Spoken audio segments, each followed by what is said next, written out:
Ayan, okay, go. Hi guys, this is water clay. Clear water clay.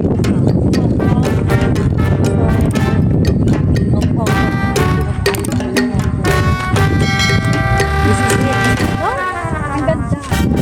So fly high butterfly. Paru-paru dyan.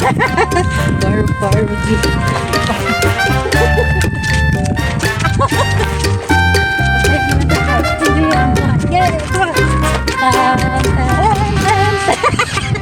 Yung camera ko naluloko na. This is it. Thank you. Wow. Wow naman. Ano lang ako.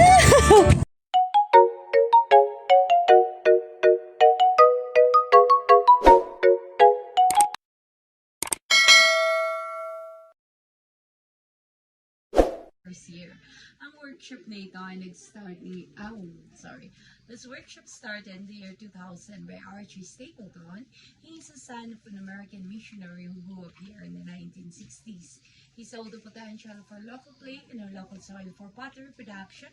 That's why when he went back to the States, he studied pottery, mastered it, then came back to Sagada to teach the Sagada people as an alternative livelihood. When we say there is potential in our local materials, it doesn't mean that you can just get it anywhere you want to get it. Then you bring it here, can make a pot out of it.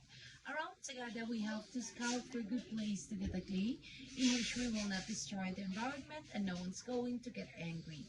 Whenever we see one that is good, we haul the clay, bring them here, soak them in water for a few weeks, we sieve them 2 times until we get to a very fine mesh, which is like this. After sieving 2 times, it's the clay. I'm centering the clay with pressure from my both hands and I have to go with the speed of the wheel. Before we can make any kind of shape that we want, may it be a vase, a bowl, or a mug, we have to do the cylinder first, for that's the basic shape. And to do the cylinder, we put a hole in the middle, widen the hole by slowly pulling the clay towards the side.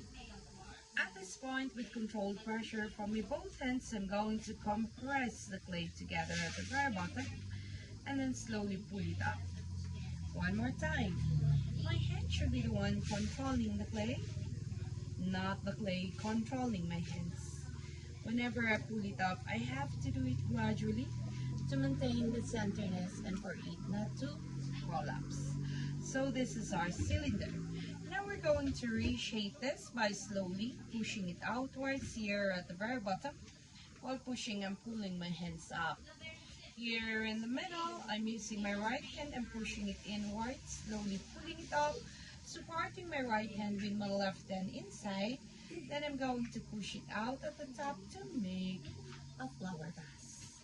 We can even make it sexier a bit here at the very middle to enhance the shape if needed be by slowly pushing it in while pulling the clay up to the top.